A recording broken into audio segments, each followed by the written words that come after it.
Hello students, welcome back. हम अपना next topic करेंगे इम्पोर्टेंट।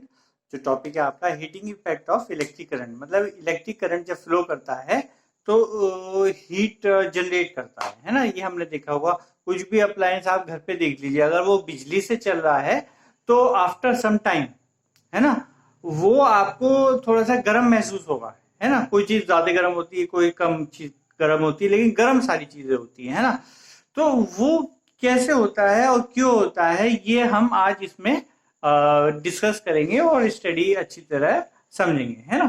तो आपने देखा होगा, आपने पहले हमने पिछले वीडियो में भी बताया कि एक बैटरी होती है। सपोज कीजिए एक बैटरी है जो आपके इलेक्ट्रिकल अप्लायंस को चला रही है ना। अब बैटरी में क्या होता है, बैटरी में केमिकल होते हैं जो अपना पोटेंशियल डिफरेंस मेंटेन करते हैं। मींस यहाँ जो बैटरी वी वोल्ट की है, जैसे 12 वोल्ट की कोई बैटरी है, या आपकी जो रिस्ट वॉच में आती है छोटी छोटी बैटरी, उनमें भी 1 वोल्ट 1.5 वोल्ट इतने की बैटरी होती है वो। तो बैटरी जो है वो फिक्स वोल्टेज की होती है ना। वो फिक्स वोल्टेज कैसे होती है, आप उसमें मल्टीमीटर लगा के देखोगे तो उसमें जब भी अगर नई बैटरी है तो 1.5 वोल्ट जो उसकी स्टैंडर्ड है, वही आपको वही वैल्यू आपको मल्टीमीटर में शो होगी, है ना। और अगर जब वो खराब हो जाती है, उसकी वीक हो जाती है, तब उसका जो है 1.5 की वो अगर वो बैटरी है, तब वो जाके नीचे उसकी रीडिंग शो करती है 1.3 1.25 इतनी रीडिंग शो करती है। तो आपकी बैटरी वो इतनी पावर नहीं दे पाती, इतनी ताकत नहीं दे पाती कि वो अपनी जो है अप्लायंस को मेंटेन कर सके, है ना। तो मेंटेन करने के लिए उसे लगातार कंटिन्यूअसली उतनी पावर देती रहने चाहिए। पर यूनिट टाइम जो उसकी ताकत है वो सप्लाई करने की कैपेसिटी उसके अंदर होनी चाहिए, है ना। एनर्जी तो सप्लाई करती रहती है वो, लेकिन पर यूनिट टाइम जो उसे ताकत, हर चीज को एक पर्टिकुलर ताकत चाहिए ना, हर मोमेंट पे वो ताकत जो है प्रोवाइड नहीं कर पाती है वो, इसलिए आपका कहते हैं सेल वीक हो गया, है ना। तो अब हम देखते हैं कि ये जो सेल है ये एनर्जी सप्लाई करता है ना। तो ये एनर्जी सप्लाई कर रहा है, और तो ये एनर्जी सप्लाई कर रहा है, ये खत्म कहाँ होती है, कोई चीज आई, कंज्यूम हो गई, है ना। तो कंज्यूम होने के बाद उसका आउटपुट क्या रहता है, जैसे आप खाना खाते हो तो आपको एनर्जी मिलती है, आपका आउटपुट क्या है, खाने का एनर्जी मिल रही है, ताकत मिल रही है ना। तो इसी तरह कोई एनर्जी अगर आपके अंदर डाल रहा है, आपको इनपुट दे रहा है, मशीन में कोई इनपुट जा रहा है, तो उससे क्या वो इस्तेमाल कहाँ हो रहा है, ये हमारा पॉइंट है।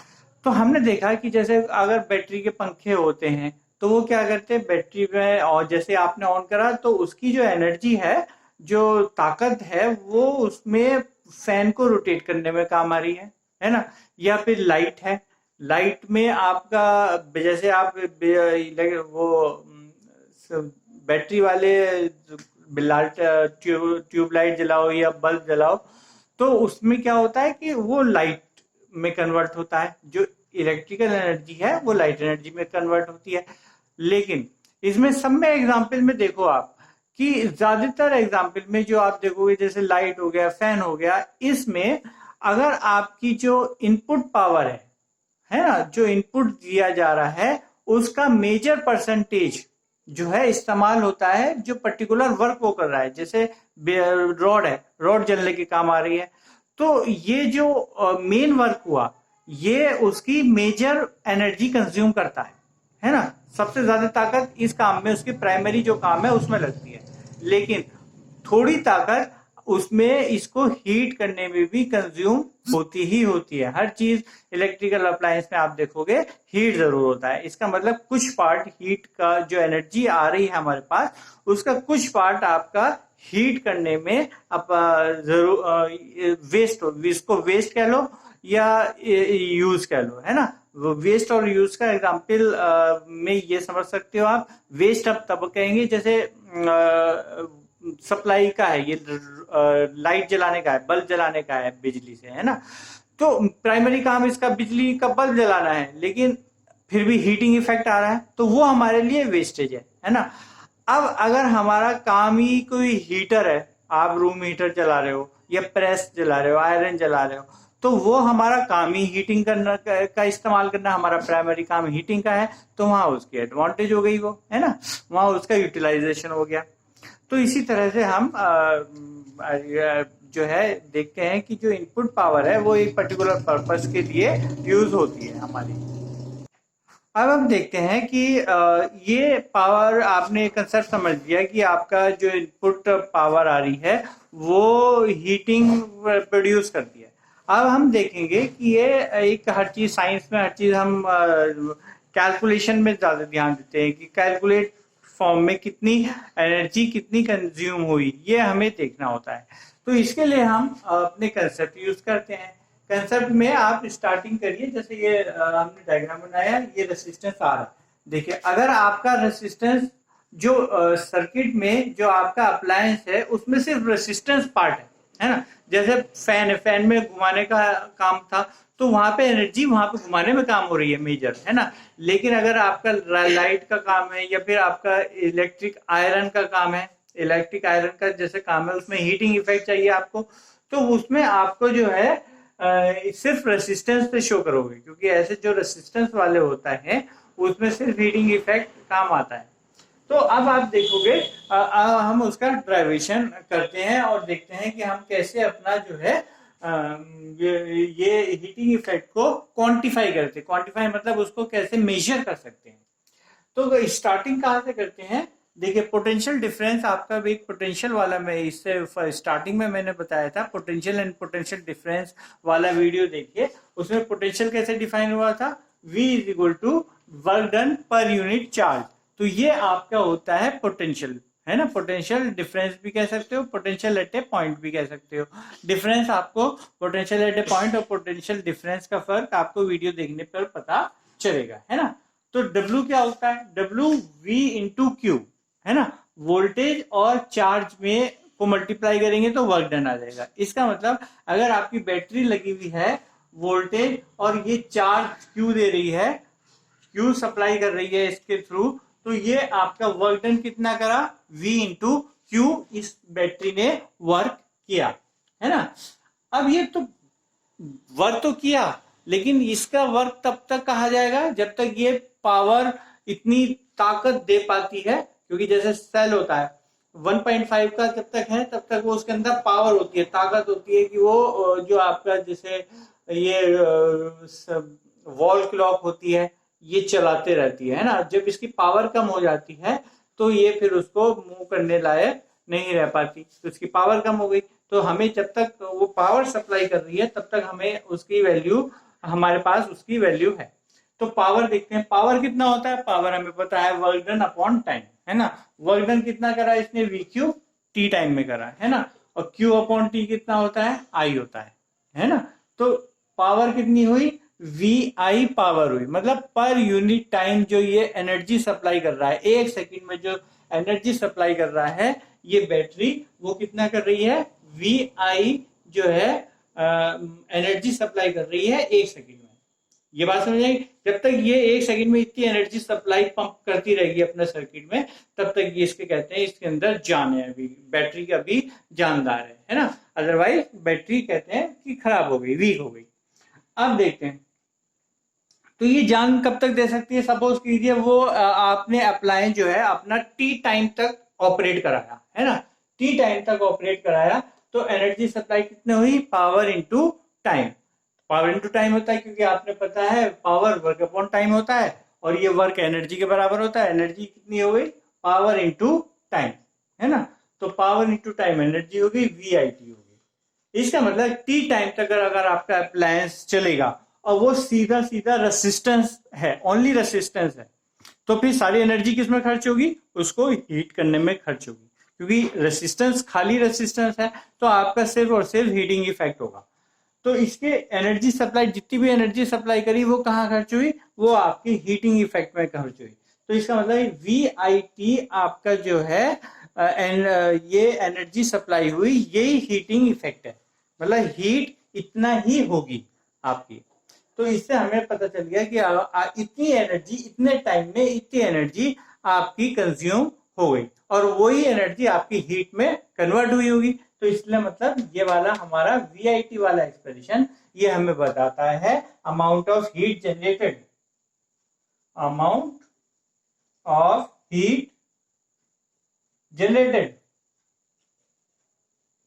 है ना। और इसकी हीट और एनर्जी दोनों की वैल्यू आप जो यूनिट होती है वो जूल ही होती है, तो यहाँ पे जूल आपको यूनिट आएगी, क्योंकि एनर्जी ही जो है हीट में कन्वर्ट हो रही है ना, तो इसलिए इसकी यूनिट भी जूल ही रहेगी। अब हम इस फॉर्मूले को अपने ओम्स लॉ से यूज करके इसको डिफरेंट फॉर्म्स दे सकते हैं। जैसे ओम्स लॉ अगर हम लगाएंगे, अप्लाइंग ओम्स लॉ, तो V क्या होता है, V is equal to IR।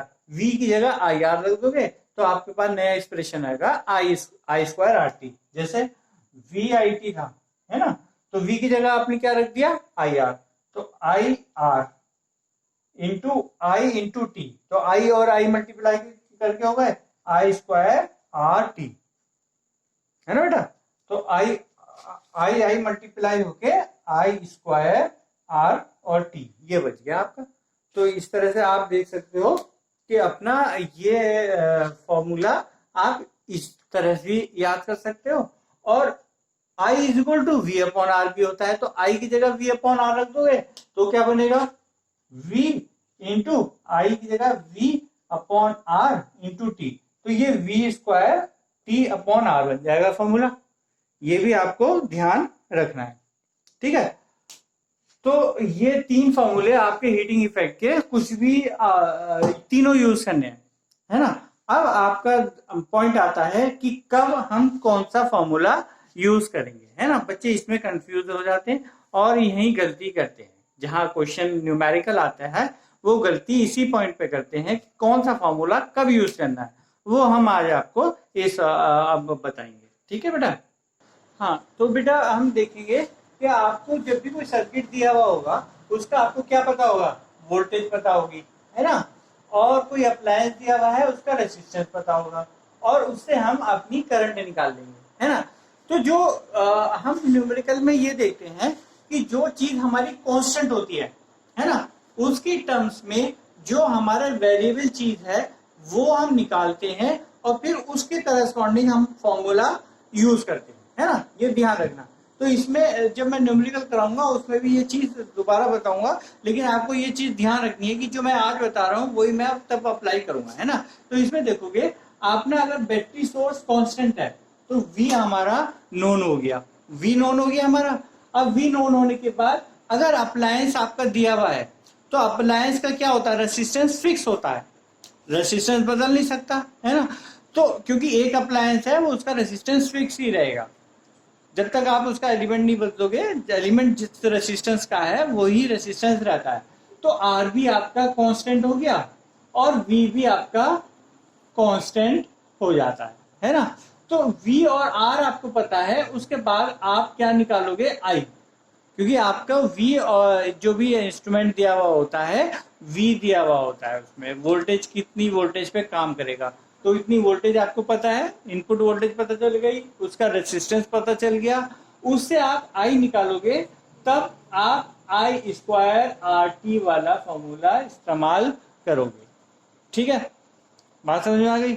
इसी तरह अगर आपका करंट कांस्टेंट दे रखा है, करंट कांस्टेंट दे रखा है तो आप V square upon R T वाला फॉर्मूला यूज करोगे। अगर आपको करंट कांस्टेंट दे रखा है तो V1 निकालोगे, है ना, तो V से फिर वो वाला लगाओगे, ठीक है। अगर करंट और वोल्टेज दोनों कांस्टेंट दे रखे हैं तो आप VIT यूज करोगे, ठीक है।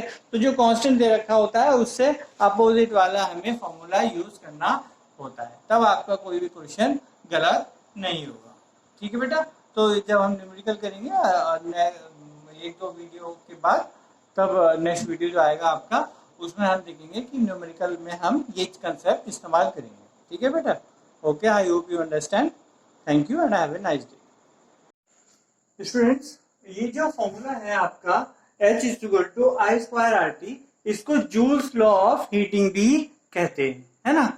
तो इसमें हमने देखा, ये देखो ये फॉर्मूला हमें क्या दिखा रहा, अगर कोई पूछे जूल्स लॉ ऑफ हीटिंग क्या है तो आप ये फॉर्मूला लिख दोगे और उसको ये सब चीजें समझाओगे, ये चीजें क्या है वो हम समझाएंगे, इसमें रटने की कोई जरूरत नहीं है, सिर्फ फॉर्मूले से ही आप ये सब चीजें इतना बड़ा जो है अपना आधा पेज उसके लिए जूस लॉ ऑफ हीटिंग के लिए भर सकते हो। देखिए इसमें क्या होता है, लिखिए this law implies that heat produce in A resistor is, मतलब ये लॉ बताता है कि हीट जो है किसी रेसिस्टर में प्रोड्यूस की जाती है और वो किसके डायरेक्टली प्रोपोर्शन होती है, किसके इनडायरेक्टली प्रोपोर्शन होती है, ये हम यहाँ पे इसको समझाना है पॉइंटों में बस, है ना। तो ये देखो ये डायरेक्टली प्रोपोर्शन है, मतलब आई बढ़ता है, आई बढ़ेगा तो एच भी बढ़ रहा है ना। तो इसका लिखोगे directly proportion to the square of current, क्योंकि आई की पावर 2 है तो square of the current for a given resistance, कि एक रेसिस्टेंस है सर्किट का आर, उसके लिए जो करंट है ना, उसके स्क्वायर के डायरेक्टली प्रोपोर्शनल होता है, ये समझाना है। ये फॉर्मूले से आप फॉर्मूला खुद बता रहा है तो याद करने की रटने की कोई जरूरत नहीं है ना। नेक्स्ट आर के डायरेक्टली प्रोपोर्शन होता है तो आप वही लिख दोगे directly proportion to resistance for a given current, है ना। तो ये बात समझ में आ गया। नेक्स्ट टाइम, तो directly proportion to the time for which the current flows through the resistor, जितनी देर तक आपका प्लान चलेगा आप देखोगे, अगर जब स्टार्ट करते हो सब चीजें ठंडी होती हैं और 1 घंटे बाद देखोगे उसका टेम्परेचर देखोगे तो थोड़ा सा ज्यादा होगा, और 2 घंटे बाद देखोगे और उसका टेम्परेचर बढ़ता चला जाएगा। इसलिए हमेशा ध्यान रखो बेटा, इलेक्ट्रिक अप्लायंस को आपको जो है कंटिन्यूसली लॉन्ग आवर्स के लिए यूज नहीं करना चाहिए, उसके लिए थोड़ा सा बीच में उसको रेस्ट इंटरवल देना चाहिए, जिससे वो अपना हीटिंग इफेक्ट जो है काउंटर बैलेंस कर सके, थोड़ा ठंडा हो जाए, है ना। इसलिए कार भी आपने देखी होगी, कार जब चलती है तो बीच बीच में ड्राइवर जो है रोक के पेड़ की शेड में खड़ी कर देते हैं गाड़ी, है ना, जहां भी खड़ी करते हैं पेड़ की शेड में ट्राई करते हैं खड़ी हो जाएगी, जिससे गाड़ी को वो हीटिंग इफेक्ट उसका कम हो जाए, है ना। तो ये देखिए ये हम इससे और अब अच्छी तरह और समझते हैं। जैसे आपका करंट अगर बढ़ता है तो आप देखोगे हीटिंग स्क्वायर, अगर जैसे करंट डबल हुआ आई 2i हो गया, है ना।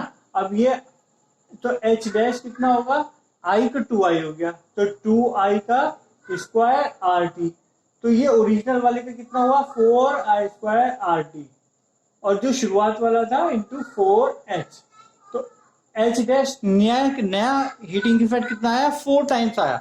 इसका मतलब अगर आपका करंट डबल हो जाता है तो आपकी चीज जो है गर्म 4 टाइम्स गर्म होने लगती है ना। अगर आपका इसी तरह अगर करंट 3 टाइम्स हो जाता है तो हीटिंग इफेक्ट 9 टाइम्स हो जाएगा, है ना। ये बात समझ में आ गई। इसी तरह रेसिस्टेंस, जो जितना ज्यादा रेसिस्टेंस होगा उतने ज्यादा वो गर्म चीज जल्दी होगी, क्योंकि रुकावट ज्यादा होती है रेसिस्टेंस में। अब जो रुकावट ज्यादा होगी तो जो है आपका हीटिंग इफेक्ट भी ज्यादा होगा, है ना। रेसिस्टेंस ज्यादा होगा तो जैसे बल्ब है, बल्ब में रेसिस्टेंस ज्यादा होता है तो हीटिंग इफेक्ट भी वहां पे ज्यादा होता है, इतना ज्यादा होता है कि वो लाइट प्रोड्यूस कर देता है ना। नेक्स्ट टाइम जितना ज्यादा करोगे उतने देर में आप देखा होगा ज्यादा देर तक आप कोई चीज इस्तेमाल करोगे तो आपका जो है चीजें गर्म हो जाती हैं। ये बात समझ में आ गई। तो this was all about heating effect. I hope you understand and have a nice day.